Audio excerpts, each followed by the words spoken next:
Здравейте, аз съм Жоро, а вие сте с моя първи YouTube клип. И днес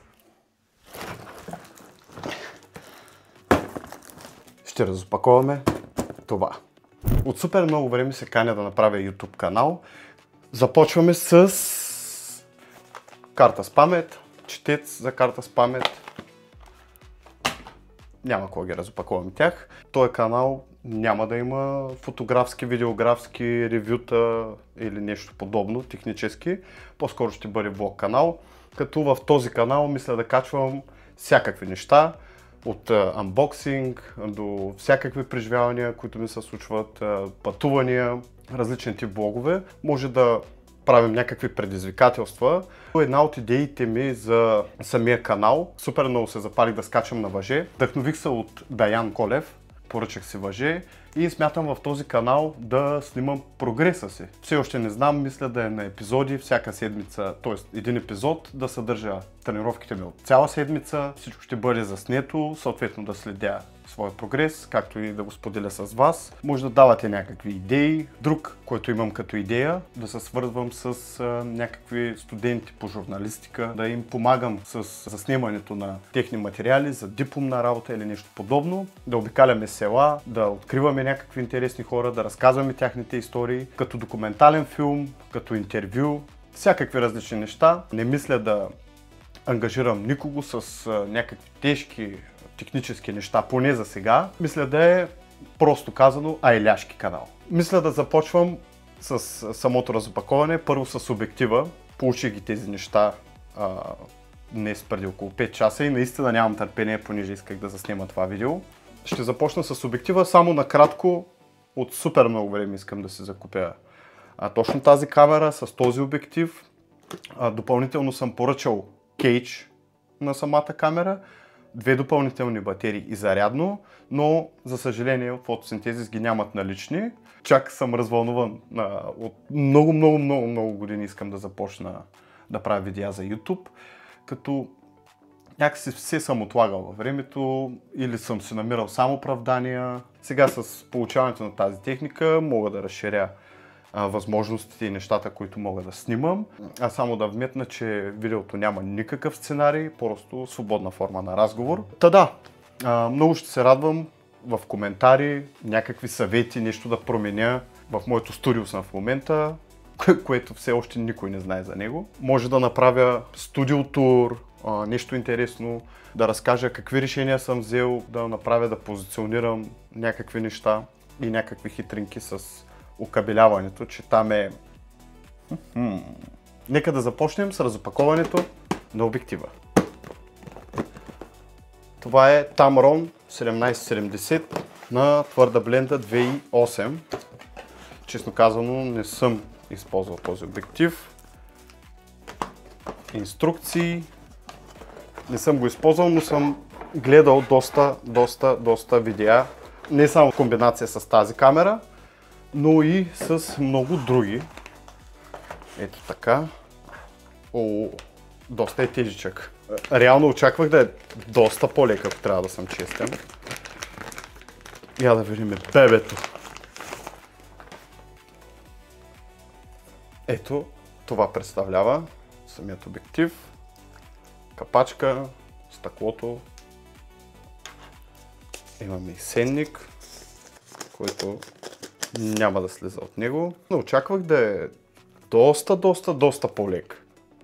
Доста по-лек. Добре, оставам го на страна. Нека да преминем към съществената част. От страшно много време, може би откакто е излязла тази камера, искам да си я закупя. Пак поради някаква причина отлагах. В момента имам с Sony ZV-E10. Доста от нещата, които съм работил, съм снимал с нея. Имам различен набор от обективи. В момента снимам с китовия обектив 16-50 на Sony. Имам 55-210 и 50 мм на 1.8. Сега добавяме този Tamron 1770. В комбинация с тази камера наистина е звяр. Нямам все още анбоксинг ножче, затова ще използвам ключ.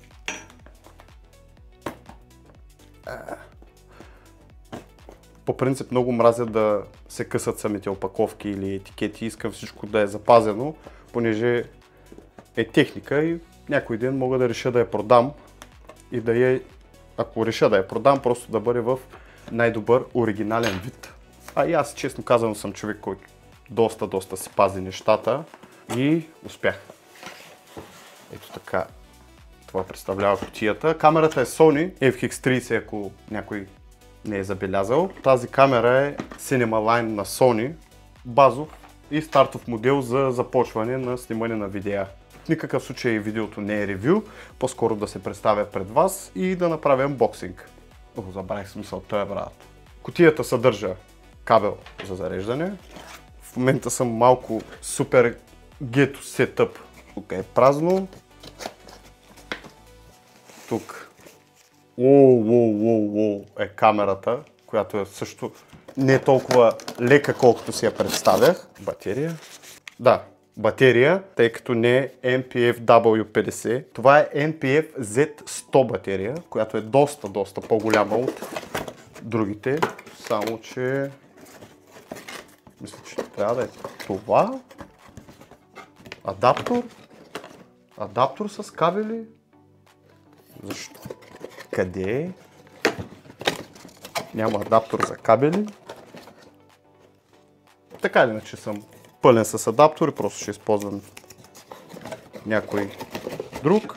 Нека все пак да изкарам всичко, за да видя дали няма отделение отдолу.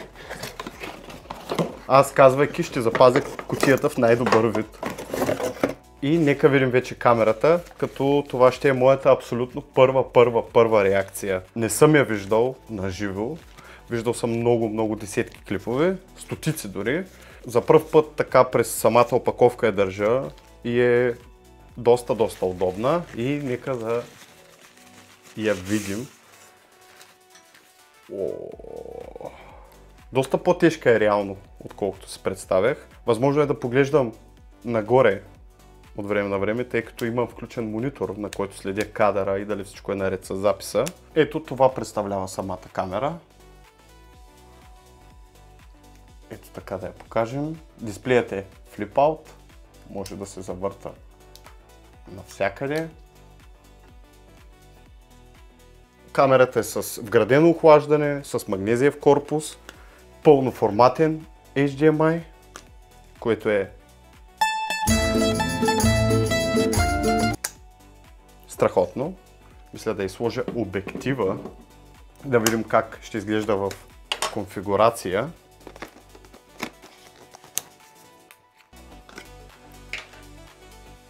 Това представлява самият обектив. Показвам отново. Завъртаме хубаво навсякъде, тъй като ревютата, които аз гледах, на моменти ми се искаше под определен ъгъл да видя камерата, да видя в конфигурация с обектива как изглежда. И за съжаление не виждах това, което на мен ми трябва. Нямам търпение да пристигне кейджа, тъй като ще добави още към външния вид на тази камера и също така към самата функционалност. Ще има още много точки за захващане на монитор, на топ хендъл, съответно на Cineback, ако реша в някакъв момент да се закупя. Аз просто не мога да спра да я гледам и да я завъртам. Съм радостен, че имам възможността да се докосна до такъв тип техника, да мога да работя с нея, а не само да я гледам на клипчета.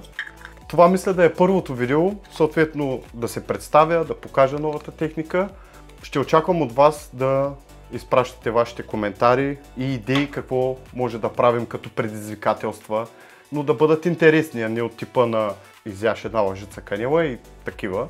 Сега прогреса с качането на лъже мисля да започна да снимам, както споменах по-рано във видеото. Такъв тип интересни неща, които могат да бъдат полезни за някой от вас. Отделно от това в самия канал ще има пътувания с мои приятели, ще тестваме храни, най-различни неща. Общо взето ще бъде айляшки канал, няма да има супер тежки като информация има предвид. Това е за първото видео. Благодаря ви, че останахте до края. Очаквам вашите коментари и камбанката.